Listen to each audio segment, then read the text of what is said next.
Come on, you gotta mash that A button, man. But you can't just mash it. You gotta like time the press a little bit, actually. Hello, fellow heroes. I'm Action Smacchan, the 2-in-1 hero made up of a virus from the 70s and a guy who likes to play things. Oh, whoa. I mean, I like to watch things. And I love Ultraman Blazar. Here's episode 2. I'm gonna get chewed out, aren't I? I saw how you handled Bazonga. Bazonga. So the first episode was Bazonga. I really hope that this episode we get to fight Badonkadonk. and then episode 3 we get to fight Vagoo. Scarred. Oh. Huh. So now they're about to be scarred. Wait. With regards to Ultraman, he could be an enemy. I don't think so. He's like, no. I love that that's a consistent thing with when an Ultraman appears.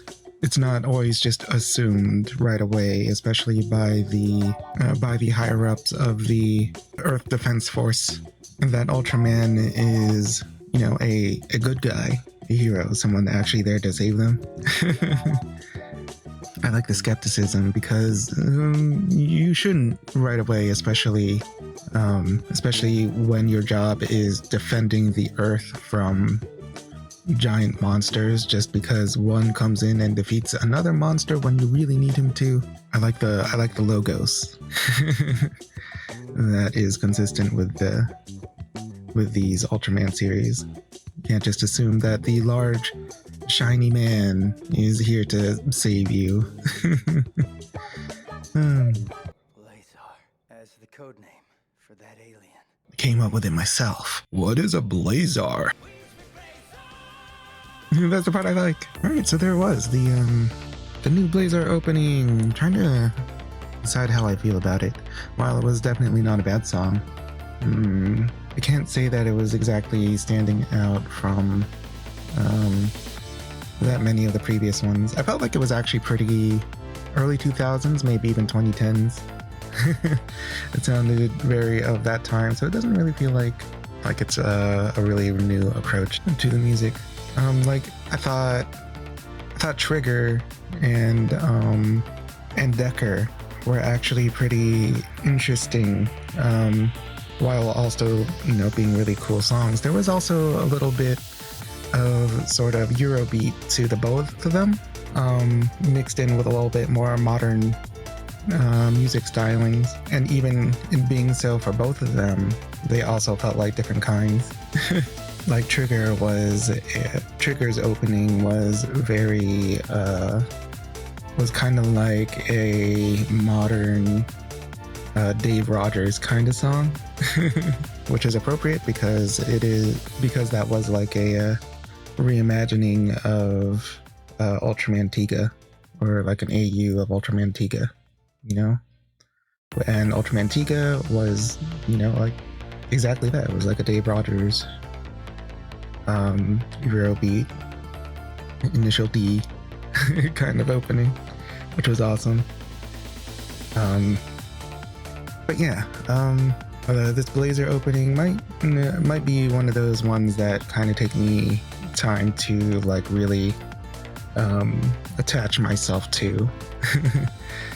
So maybe I'll start liking it more as I learn to love Ultraman Blazar more.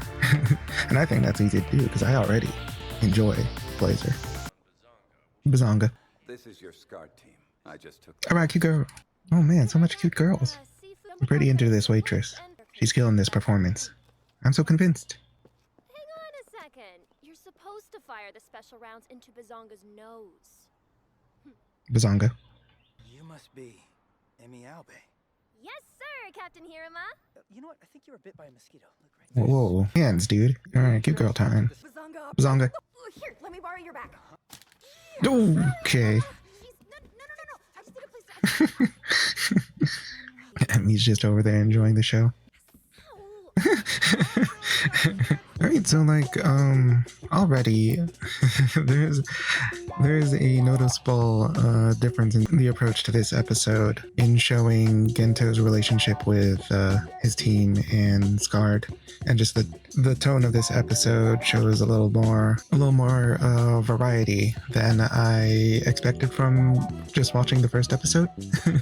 And that there is a way to make Gento's seriousness and dedication to his work have some comical ends to it. And I'm loving this episode in contrast to the first episode, because like the very first scene of the first episode showed, you know, the intensity, the stress, the action, the job, you know. And this episode is still showing the job, but it is and this first scene is like completely different tonally. First of all, there's like all this lighting. It's taking place in like the day. In fact, because like that first episode did entirely take place in like during the nighttime, you know. But it is still on the job. But I know they're fitting in labs. They're fitting in a different chemistry with Gento's teammates in Scarred, which is also pretty interesting because there's a different sort of reverence for Gento with his new Scarred teammates than with his people in his previous team that we saw in the first episode. There is a different kind of like reverence there. These team members are like, "Whoa, you're Gento," and he's like, "Yeah, that's me." But like the guys on the previous team, they're like, "Yeah, this is what he's like." they're like very used to him, and they're very like on level with him. I think they're not like his fans, you know. They're not like people who've heard of him necessarily. They're people who just are used to working with him and the things that Gento does, like get a brain blast and jump off a ledge with a jetpack. But yeah, it's very cool. I like this. I like seeing the versatility the writers for this show are exhibiting. Mop. A Scarred Mop. That's a very sad Mop. In my unit, you go by your first name or a nickname. I won't answer to anything else. No, but Captain Hiruma, that's Captain. See, there it is. It's that. Gento? Wow. And he snapped to it. Oh, I like that. Oh, sweet. Guns. An aquatic kaiju just sunk a civilian freighter. That kaiju is the sea monster Gatos. Gatos. That's a weird way to pronounce Badonkadonk. Gatos is emitting hot gas from its back. The Badonkadonk is emitting hot gas. Come on, there's no splash zone. I've got this. Oh, aim for the open spot. Oh, what's going to happen to you after you do this? So is Blazar like its own entity? So is Gento really just a host and not actually Blazar himself? With Blazar being his own entity, kind of like how there's Ultraman and then there's Shin Hayata, as opposed to there being like Ultra 7 and Dan Moriboshi. Because it seems like Blazar is its own entity because it basically just commanded Genta to go ahead and transform. Like there was like a communication like now's the time that Gento was not really a part of. And also it is just now striking me that he does not have that much agency to be all like now I need to transform, because it's Blazar Brace or Blazar Bracelet had to teleport itself onto Gento. Sure, it seemed like that in the first episode, but that could have been Gento, you know, earning or being given the brace, the Blazar Brace. But seeing it happen again, just it teleporting onto him, kind of tells you that there is another entity at work here. sending him the brace, burning the O's medal to get his attention. Okay, that was really interesting. Again, just a whole lot of information just being showed to you, and by just through consistencies with the first episode. That's really interesting. Because happened once, it could be a coincidence. Happened twice, though, it seems it could be a pattern, and I guess we're gonna have to see if it happens again in the third episode, or maybe Gento will become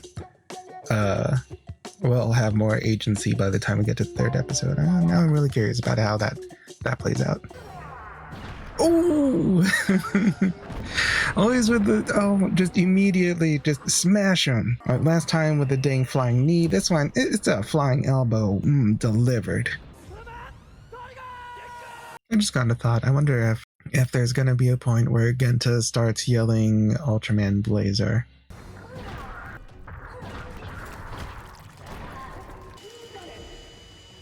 There's one thing that I'm noticing about the way Blazar's fights are expressed in many other previous Ultraman series. The choreography is like slowed down a little bit to show the grand size of the things that are fighting. But with Blazar, everything is going pretty fast. So maybe Blazar himself is just really fast. But the speed Blazar does move at does help express its sort of primal fighting style. I don't think it would come out as much as explosively as if it were using the usual slowed down choreography. Ooh, telling me to shut up. That was a really cool slowdown. Slap him a little bit.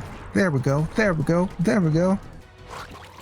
Ew, what the? Whoa, hey.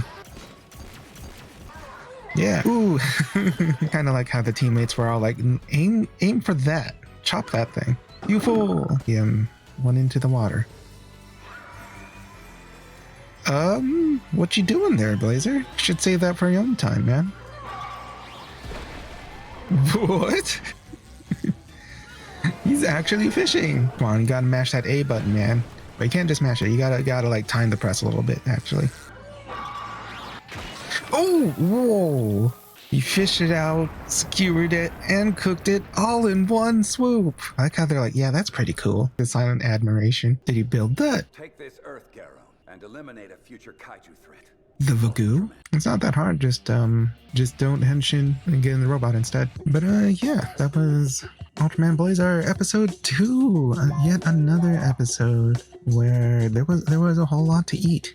A lot for me to just sink my teeth into. That was a really good episode. I liked it a lot. I liked that it was showing the tonal range that this show is ready to offer us, because it was definitely a bit of a different tone from the first episode, but it definitely still felt like the same show. You know what I mean?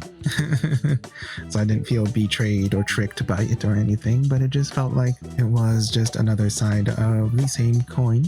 It definitely helps, again, like with a lot of, just like the way it was directed with the first episode taking place at night. You know, it could be a little darker, it could be edgier, but then showing this episode during the day, showing like a brighter side along with it. You know, a lot of the sense of humor, and the sense of humor was landing. I liked it a lot.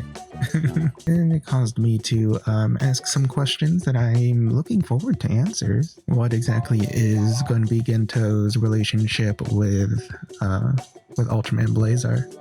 Is he going to actually be found to be awakened as a giant of light that he was not aware of, kind of like Ultraman Trigger? Is Ultraman Blazar like a just like his very deep down kind of primal instincts? It is not completely clear yet, but right now I'm feeling like Blazar is a different entity from Genta and using him as a host. But yeah, again, I'm enjoying this English dub. Johnny Young Bosch is doing great. I'm not sure of everybody in the dubcast, so I'm gonna have to look a little bit into that, but I think everybody's doing fantastic. Oh, and also I would like to add, in case anybody is curious, the best fishing mini game in video games is the one in Breath of Fire 3. Alright guys, in the comments let me know what you think Gento's relationship with Ultraman Blazar is. And did you enjoy the episode? Because I certainly did. If you had fun along with me, go ahead and give this video a like and share it with a friend so that they too can become a fellow hero. Also, if you hadn't noticed, I am still streaming Tuesdays and Thursdays, 6 p.m. to 8 p.m. Eastern Time. I'm playing games, chatting with the chat, having a pretty good time just in general. I hope you guys can join me. I'd love to see you there. Also, if you haven't already, go ahead and action smack that subscribe button so that's easier to keep up with all the content that I'm rolling out. I have content basically 5 days a week. Don't be ashamed to miss it. It's pretty fun. And as always, thank you guys so much for being here, and I will see you in the next Smacchan Packed adventure.